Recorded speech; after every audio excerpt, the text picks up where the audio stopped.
Hello, magandang hapon po sa ating lahat. So ngayon po isang kaalaman ang ating ituturo sa inyo. Ito po ay tungkol sa pangangati ng ating mga palad.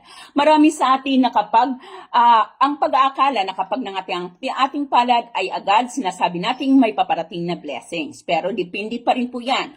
Una rito, kapag ang iyong kaliwang kanan kaliwang palad ang nangati, lalo na kapag sa pinakagitna ng palad mo, ibig sabihin, may malaking halagang paparating sa iyo.